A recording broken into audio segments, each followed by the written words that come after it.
it's fantastic being here, and it's great to have such a good turnout, and also such a diverse turnout as well, because we have people from the ministry level right down to the community level, or right across to the community level, I should say, and from all different parts of New Zealand as well, and from overseas too. So my job this morning is to give you an overview of what is happening in citizen science in New Zealand in 10 minutes. No problems. Kia ora tātou. So Alistair outlined a little bit about what citizen science is, but what I want to also draw your attention to is the principles of citizen science, the underlying philosophies around what citizen science is. And I've drawn these from the European Citizen Science Association, and you can see it's about people, it's about science, it's about building a broader context. It's about doing science in a different way, because after all, citizen science is not ordinary science, it is not traditional science. There's a citizen component in that. When you hear the term citizen science, there's a number of other terms that are usually associated with that you might come across. Things like crowdsourcing or a bioblitz. And often what these terms refer to is the ways in which people participate in these particular projects. So when you have crowdsourcing and a bioblitz, people might be involved in data collection, for example. And when you're looking, say, at participatory or what I call grassroots citizen science, people may be involved in other stages of the investigative process. So analysis, reporting, and project design as well. So the whole cycle of investigation.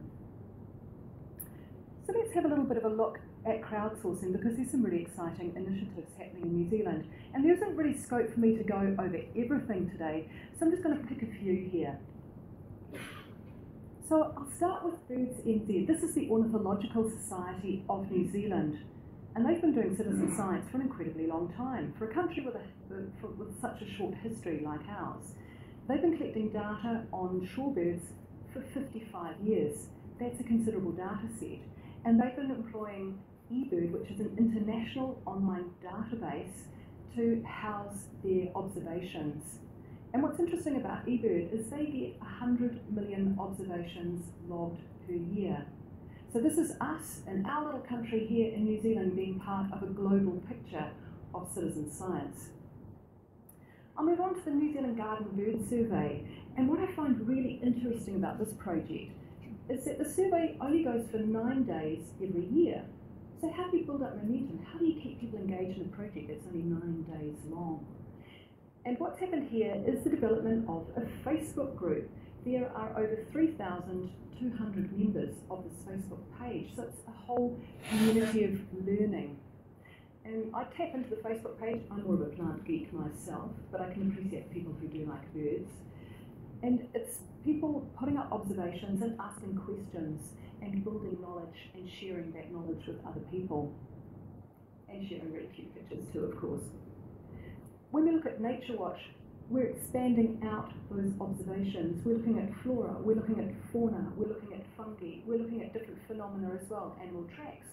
What poo is that? Animal poo as well. So a whole spectrum of different projects as well. So an important online database for specific projects as well as general observations. When we step back and look at what some of the gaps are in the crowdsourced kind of area, we look at building and supporting what is a culture of observations.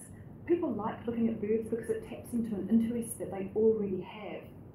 How do we encourage people to look at stuff that's less desirable, things like reporting algal blooms or reporting biosecurity incursions, for example?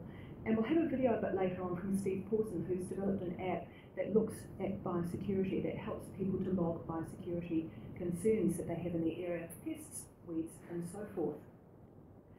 The next thing here is closing the loop. So we have all of these observations that are being uploaded, and how are those observations being used and how are those observations being accessed.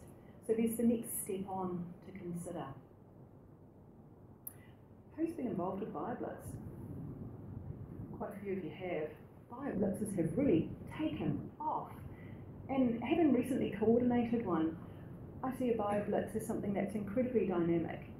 It involves so many different ologists coming together, inspired members of the community, and members of the public whose knowledge may range from completely zero to actually quite knowledgeable.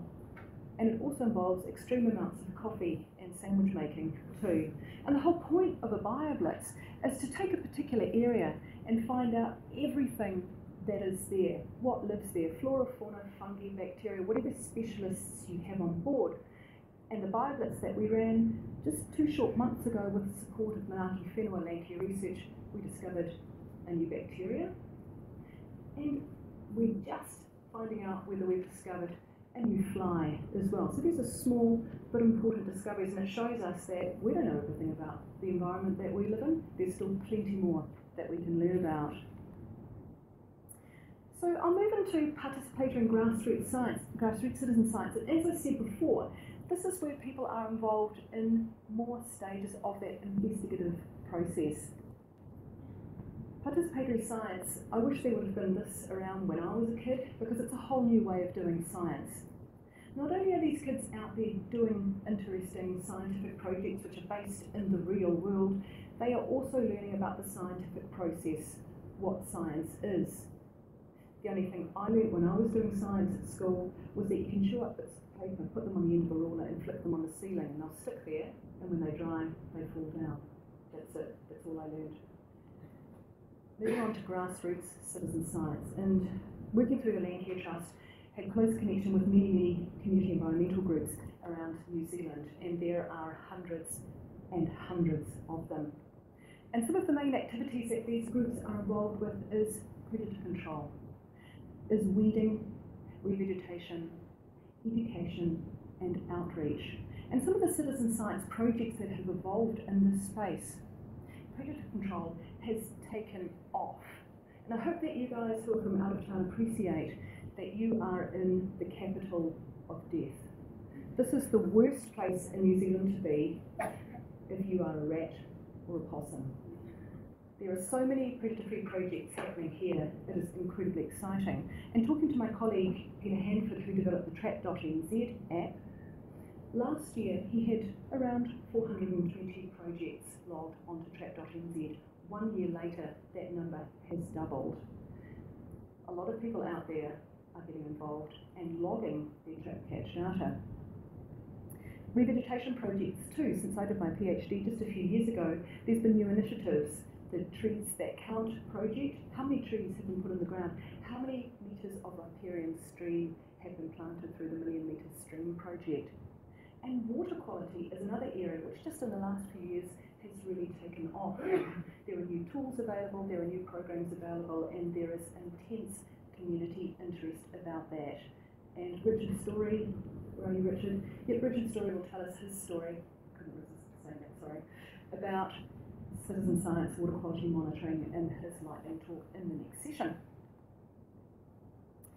Some of the key points here is the need to move from measuring actions, so measuring those management actions like trapping, like planting, into measuring biodiversity outcomes.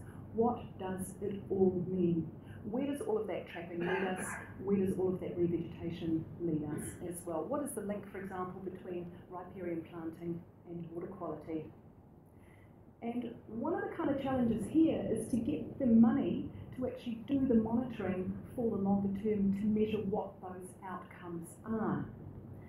And also one of the challenges here is that what groups often monitor is what the funders want them to monitor.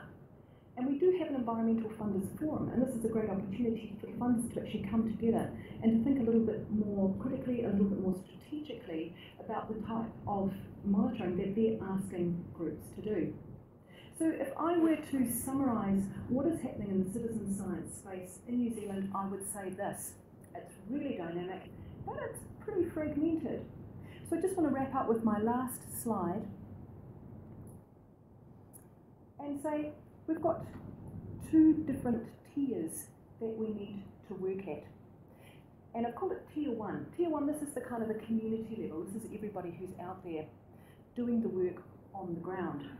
It's one thing to provide resources and tools, But we need what my colleague Peter Hanford from Track NZ describes as a wraparound service. So not only just providing those tools, but providing the training. And that was part of what we were doing over the weekend, and we'll see some really cool slides during the break times of those workshops from my colleagues here. But not only do we need training, we need go-to people. We need people who community members can go to after they've done the training and they still have questions or they need a refresher. So I've just called this sort of citizen science coordinators. And interestingly, you'll hear my colleague Leah Shanley talk about citizen science coordinators in her presentation, her video presentation, in the kind of international section later this afternoon. For Tier 2, this is the more strategic, sort of upper level, we need to have a hub that brings together what is happening in the citizen science space so that we can plan a way forward that is more strategically driven. And then we need policies to support that as well. That wraps up my presentation, and I'm really glad I got all of that off my chest. We won't be doing questions and answers, so if you have any questions for me, just tackle me at one of the breaks times or feel free to email me, and I'm really happy to continue the dialogue.